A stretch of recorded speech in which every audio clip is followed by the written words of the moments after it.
क्या आपको मालूम है कि साल के 12 महीने कोई आपको अप्रैल फूल बना रहा है? जो आपको पहली तारीख पर बेवकूफ़ बनाता है वो आपको ये बता देता है आखिर में कि आपको मैंने बेवकूफ़ बनाया है। आज पहला अप्रैल और हैप्पी अप्रैल फूल कुछ ऐसा कह देता है, लेकिन भारतीय मीडिया आपको रोज बेवकूफ़ बना रही है और वो ये बात नहीं कहती कि हम आपको बेवकूफ़ बना रहे हैं। वो मान चुकी है, जान चुकी है कि जनता बेवकूफ़ बन रही है, उनके प्रोपेगेंडा में फंस रही है, तो वो रोज एक पक्षीय कार्यक्रम का आयोजन करते हैं। कार्यक्रम का एक ही एजेंडा होता है, उनका एजेंडा बिल्कुल साफ है, ऐसे मुद्दों पर बहस करनी है जिससे उनको टीआरपी मिले और उनके जो आका उनके ऊपर बैठे हैं उनका भी प्रोपेगेंडा फैल जाए। आप समझ तो गए ही होंगे मैं किस तरह के कार्यक्रम की बात कर रहा हूँ। मैं वही मुल्ला बनाम पंडित वाले कार्यक्रम की बात कर रहा हूँ। ये इतना महत्वपूर्ण मुद्दा हो चुका है आज के समय में इस देश में कि महंगाई, बेरोजगारी, शिक्षा, अस्पतालों की खस्ता हालत, भूखमरी इसके नीचे दब चुकी है और आम जनता को भी अब शायद ये बात लगने लगा है कहीं ना कहीं कि असल मुद्दा जो है मुल्ला बनाम पंडित है, जो रोज मीडिया में हो रहा है। क्या आप भी इस बात को मानते हैं कि जो मौलाना सामने टीवी डिबेट पर बैठा है वो मुस्लिम समुदाय का प्रतिनिधित्व कर रहा है और जो पंडित बैठा है वो हिंदू समुदाय का प्रतिनिधित्व कर रहा है? अगर आपका जवाब हाँ में है कि हाँ वो दोनों हमारे प्रतिनिधित्व में उतरे हैं, तो आप गलत हैं। आपको जानकर खुशी होनी चाहिए कि आप गलत हैं। ना तो किसी मौलाना का मुस्लिम पक्ष से लेना देना है, ना ही किसी पंडित का हिंदू पक्ष से। वो मीडिया द्वारा ही पैदा किए गए मुल्ला पंडित हैं जो कि मीडिया टीवी डिबेट्स के खाद पानी बन चुके हैं आज के टाइम पे। इशारा मिलते ही वो भड़काऊ हो जाते हैं, टेबल से उछलने लगते हैं, पानी के गिलास को उछाल देते हैं, अनाप शनाप बयान देते हैं। अक्सर मौलाना मोदी विरोध में बोलते हैं और पंडित उनके विरोध का जवाब देते हैं। इससे एक धारणा बनाई जा रही है, एक नजरिया तैयार किया जा रहा है। वो यही नजरिया है कि दाढ़ी टोपी वाला आदमी मोदी के विरोध में होगा और जो भगवा में उतरा हुआ है वो मोदी का समर्थक होगा, या फिर वो मोदी के खिलाफ कुछ नहीं सुन सकता है। ये जो मुल्ला बनाम पंडित का इकोसिस्टम बनाया गया है, ये है क्या? आज के इस वीडियो में समझते हैं। न्यूज लॉन्ड्री की एक आर्टिकल है, अनमोल प्रीतम द्वारा लिखी गई है। 28 सितंबर 2022 को ही ये आर्टिकल आ गई थी। इस आर्टिकल को लिखते वक्त टीवी डिबेट्स में शामिल होने वाले मौलानाओं से न्यूज लॉन्ड्री की टीम ने बात की थी। छोटी सी आर्टिकल है, आपको भी पढ़नी चाहिए। जानकर थोड़ी खुशी होगी कि जिस मौलाना को आप मुस्लिम स्कॉलर समझ रहे थे, असल में वो ना तो मुस्लिम स्कॉलर है, ना ही उनको इस्लाम के बारे में कुछ ज्ञान है। मुस्लिम स्कॉलर कहाँ से पैदा हो गए आप? हाफिज गुलाम सरवर मीडिया डिबेट का काफ़ी चहकता बहकता खाद पानी वाला काम करते हैं। मतलब मीडिया की बहसों में शामिल होते हैं और मीडिया वाले इन्हें बड़े जोश के साथ बुलाते भी हैं अपने कार्यक्रम में। ये आते हैं, इनका मुख्य तौर पे काम यही होता है कि मोदी विरोध करना है और चीखना चिल्लाना है।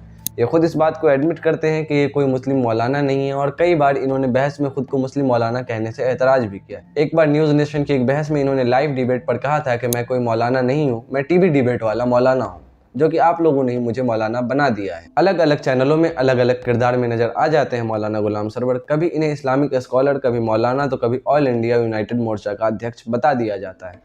लेकिन ये खुद कहते हैं कि ना तो ये कोई मौलाना है, ना किसी मोर्चा के अध्यक्ष हैं। बस ये एक सामाजिक कार्यकर्ता हैं जो कि सामाजिक मुद्दों को लेकर के मीडिया बहस में जाना चाहते थे, पर मीडिया ने कुछ और ही मामला कर दिया है। मौलाना साजिद रशीदी, ये नाम वैसे तो मुझे पहले नंबर पे लेना चाहिए था, लेकिन मैं इन्हें दूसरे नंबर पर रख रहा हूँ क्योंकि आर्टिकल में इनका नाम दूसरे नंबर पर था। सारा श्रेय उसी आर्टिकल को जाता है। उसी आर्टिकल को पढ़ करके मैं आपके सामने ये वीडियो लेकर आ रहा हूँ। आप भी चाहे तो आप उस आर्टिकल को पढ़ लीजिए। न्यूज लॉन्ड्री के उस आर्टिकल के लिंक को मैं डिस्क्रिप्शन में डाल दूंगा, आप चाहें तो इसे क्लिक करके पढ़ सकते हैं। वहाँ पर और डिटेल में सूचना आपको मिल जाएगी। बात करते हैं मौलाना साजिद रशीदी के बारे में, तो ये 2012 से नियमित रूप से मीडिया डिबेट्स में भाग ले रहे हैं। इन्हें भी वही मीडिया स्कॉलर, कभी मौलाना, कभी धर्मगुरु, कुछ बताया जाता रहता है और कई बार किसी मोर्चा का अध्यक्ष भी बता दिया जाता है। कायदे से मीडिया में इनका भी काम वही है जो बाकी दूसरे मौलानाओं का है, मतलब कि मोदी विरोध यानी सत्ता विरोध कहना और अनाप शनाप बयान देना। कुछ दिनों पहले जब यूपी में मदरसों की सर्वे चल रही थी तो इन्होंने बहुत ही विवादित बयान दिया था, जिसमें इन्होंने ये बात कही थी कि जब सर्वे करने वाले मदरसों में आए तो उनका जूते चप्पलों के साथ स्वागत करना। कायदे से उसके बाद इन पर एक्शन हो जाना चाहिए था, लेकिन क्योंकि मीडिया द्वारा ही पैदा किए गए ये डिबेट वाले आदमी हैं तो बच गए हैं। मौलाना रशीदी बताते हैं कि पहले मीडिया डिबेट्स में भाग लेने का पैसा मिलता था इन्हें, मतलब पैसे दिए जाते थे। मीडिया वाले इन्हें बहस में भाग लेने के लिए पैसे देते थे, लेकिन अब क्योंकि मौलाना ज़्यादा पैदा हो गए, भीड़ ज़्यादा हो गई है, ये बात ये खुद कहते हैं कि भीड़ ज़्यादा होने की वजह से अब कोई भी चैनल इन्हें पैसा नहीं देता। प्राइवेट न्यूज़ चैनल्स ने पैसा देना बंद कर दिया है, सिवाय डीडी न्यूज़ के। डीडी न्यूज़ अभी भी पैसे दे रहा है। मौलाना रशीदी दिल्ली स्थित एक मस्जिद के इमाम हैं और वहीं मस्जिद में रहते हैं और वहीं से बहसों में भाग लेते हैं। अब आप समझ गए होंगे कि ये कितने बड़े धर्मगुरु हैं, कितने बड़े धार्मिक स्कॉलर हैं, कितना इन्हें राजनीतिक ज्ञान होगा। शोएब जमाई गाली गलौज, हल्ला गुल्ला, मोदी विरोध और भड़काऊ बयानबाजी में एक्सपर्ट है, इसलिए इन्हें मीडिया वाले नियमित रूप से अब टीवी में बुलाना शुरू कर चुके हैं। 2018 के बाद से ये बहुत ज़्यादा निखर के सामने आए हैं। मतलब 2018 के बाद से इनका मीडिया करियर शुरू हो गया था और करियर शुरू ही इनके पीक पे हुआ। मतलब जब से ये भाग ले रहे हैं तब से ही इन्हें मुस्लिम धर्मगुरु, मुस्लिम मौलाना या फिर जो भी मुसलमान के नाम से टैग दिया जा सकता था वो टैग दिया जा रहा है। लेकिन आपको बता दें, ये खुद इस बात को एडमिट करते हैं कि ये कोई इस्लामिक स्कॉलर नहीं है, कोई मौलाना नहीं है। अंग्रेजी स्कूल के पढ़े हुए छात्र हैं। जब पढ़ रहे थे तो मदरसा में आना जाना लगा रहता था, तब मदरसे में पढ़ते थे, लेकिन कोई सर्टिफाइड मौलाना या स्कॉलर नहीं है शोएब जमाई।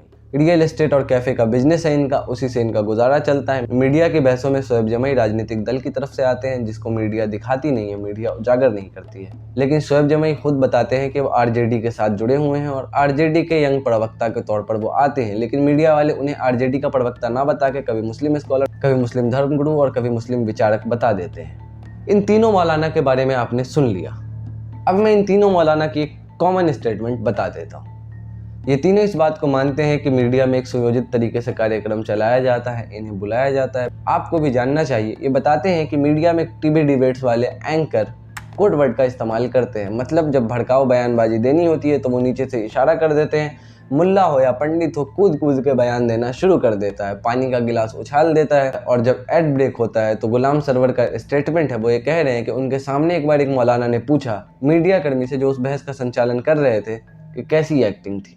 आपको अभी भी समझ में आ जाना चाहिए किस प्रकार से मीडिया के पीछे पूरा तंत्र काम कर रहा है। मीडिया में एक तंत्र काम कर रहा है जो इस तरीके से बहसों का संचालन कर रहा है और आप आम जनता के मुद्दों को दबा दिया गया है ऐसे मुल्ला पंडित को पैदा करके। ये मुल्ला पंडित आगे भी बहस में आते रहेंगे, लेकिन जिम्मेदारी आपकी है कि आप इन्हें अब पहचानते हैं कि नहीं।